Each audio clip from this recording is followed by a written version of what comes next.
Hello, guys. Welcome to another episode of Talkie Doki, and I am really excited to review this keyboard. This is the Zoom 75 TIGA, the latest iteration of their Zoom 75 lineup by Meletrix, a well-known company in the keyboard industry. So, if you're a hobbyist for a long time, an enthusiast, then you would know who Meletrix is. It's their budget counterpart of the Wuche Studio, but by no means are their products really quote unquote budget. Really good. I've been enjoying their lineup of keyboard ever since. And to date, my favorite of them all would be the Zoom 75 SE White, which I still have up to this date. Um, all of the information that you need to know from this keyboard is posted on their website. Just drop on to their webpage on the product and you'll know everything that you need to know there. And Meletrix has some few important disclaimers. This is flashed on your screen. Feel free to pause and read them.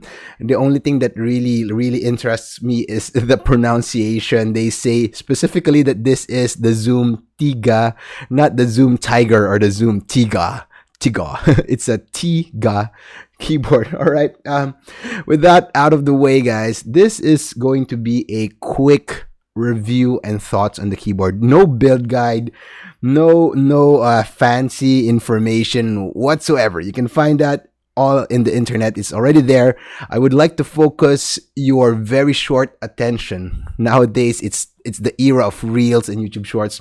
So I would like to focus your short attention on my honest thoughts on these keyboards, particularly on three things: the good, the things that I love most, and the bad. All right. So what's good about this keyboard? For the past few keyboards that I have reviewed, and again, from the point of view of a semi-retired keyboard enthusiast, the past keyboards that I have reviewed, I felt like the keyboards nowadays are offering too much customization, too much this and that, too much gimmicks. 8 mounting points, crazy, unlimited plate options, unlimited this and that, all the while making the experience too overwhelming for a lot of enthusiasts, especially those just getting into the hobby. And the thing is, it's not bad to have options. However, if you have options that really doesn't make that much of a difference from one another, then I think it's just pure gimmick. And that is what I've felt for the past year. And that's mainly one of the reasons, aside from being so busy with my real life, one of the reasons why I wasn't so excited about keyboards that much. All right. Now here comes the Zoom TIGA, Zoom 75 TIGA, which I think offers a fair amount of customization that is not too overwhelming. Mounting point. There are 4 mounting points, including the top mount and a silica gel mount and 2 other mounting points, which I think are just enough. It gives you 4 options that are on the side of the spectrum where you can have a bounce and on the other hand, a very tight, crunchy, clacky typing feel, which is the top mount.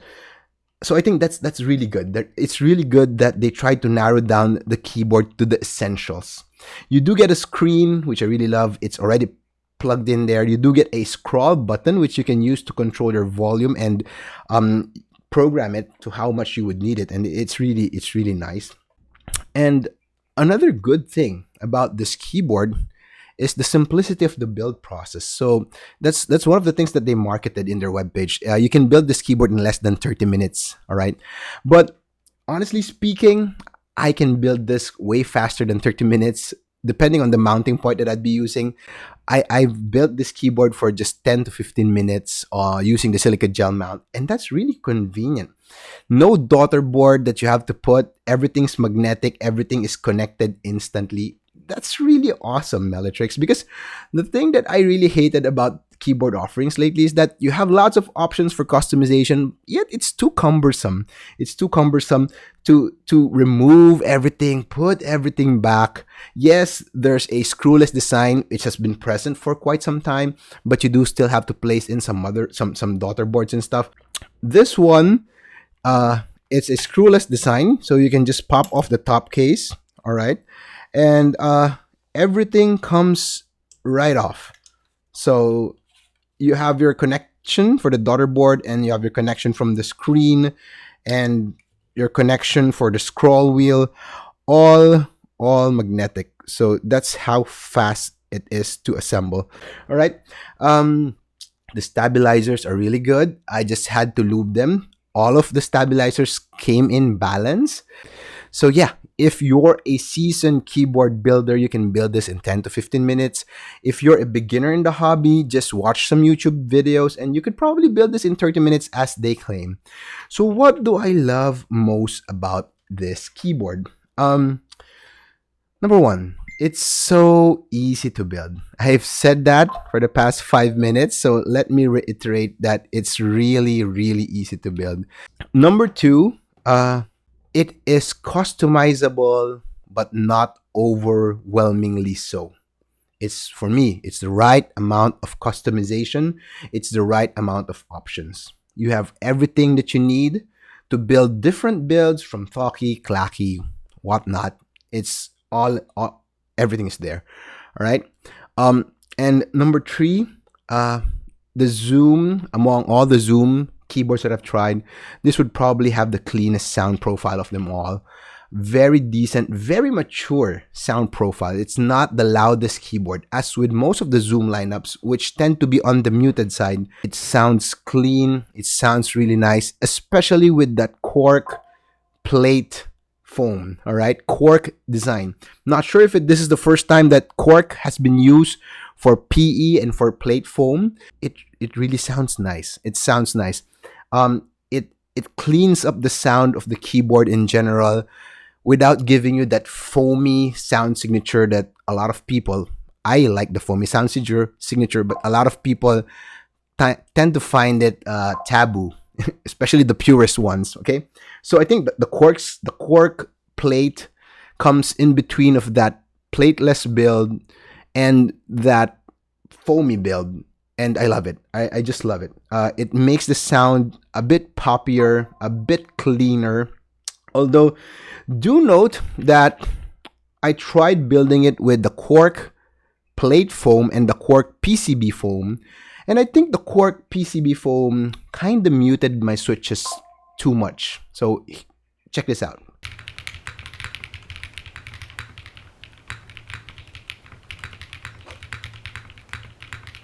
So there you go. That is what the cork PCB foam.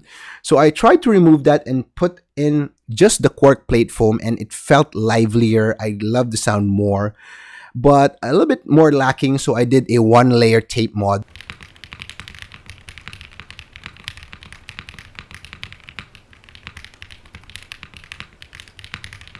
And boy, oh boy, I missed using the Duroc palms. So the Duroc palms are one of my all-time favorite switches. And so there you have it, a very mature sounding keyboard that you can configure to your liking. And I do love that. So what are the things that I find bad about this keyboard? They do claim that it's a very easy keyboard to build, but they forgot the top mount. Boy, oh boy, I tried the top mount and I had the hardest time. Sweat dripping all over. This keyboard is almost impossible to build with a top mount. It's hard to remove the top and the bottom case. It's hard to fix the mounting points of your screen and your scroll bar over here. Very hard. It's a pain to remove the top mount. So I never went back from using the top mount, which is a pity because the top mount is supposedly one of my favorite. Other than that, it's a good keyboard. I think that's the only bad thing I found about it. What I want to be improved, I hope they release a version with no flex cut at all. This version had a PCB without any flex cut, which is my first time to have a Zoom keyboard without flex cut PCB. And yet I was a bit disappointed that the sound is still a bit on the muted side, as with most Zoom keyboards. And probably because the plate had lots of cuts on them as well. So Meletrix, if you're listening, I do hope you give out an option of a non-flex cut plate. And yes, there are designs that you can get online on the plate if you want to manufacture your own plate, but I think that's just too cumbersome for most people. So why not just make it available? And probably it would improve the overall sound signature. All right. I like it. I forgot to mention I love the design. Although they said that It kind of reminded me of the Matrix keyboard. I like how well it's executed. The finish is nice. I love everything. I would prefer, however, probably the backplate of the previous Zoom keyboards. I think that was more mature. But the back, the bottom, and the sides of this one and the overall shape, I think I like it better. Um, that's it. Is it a bang for the buck keyboard? Probably not. Is it a good value keyboard? Yes, it's a good value keyboard. Keyboards like this, when I started out 3 years ago, would probably go for $400, $500, and now you can get it for $200.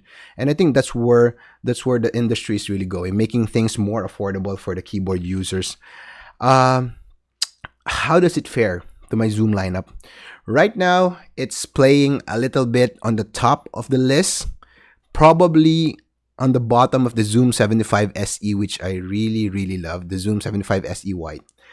It has been my favorite Zoom keyboard for quite some time. And the Zoom 75 TIGA is getting near the top spot. So I'd probably do some more playing around with this, some more configuration. But other than that, it's a really good keyboard. So thank you, Meletrix, for giving me time to review this. Thank you guys for listening and watching. I hope you find this review useful. And I really love it. I love the final build. I love the outcome. I love the colorway, the aquamarine colorway, paired with the keycaps, the Galaxy keycaps of your Kinetic Labs Polycaps Galaxy.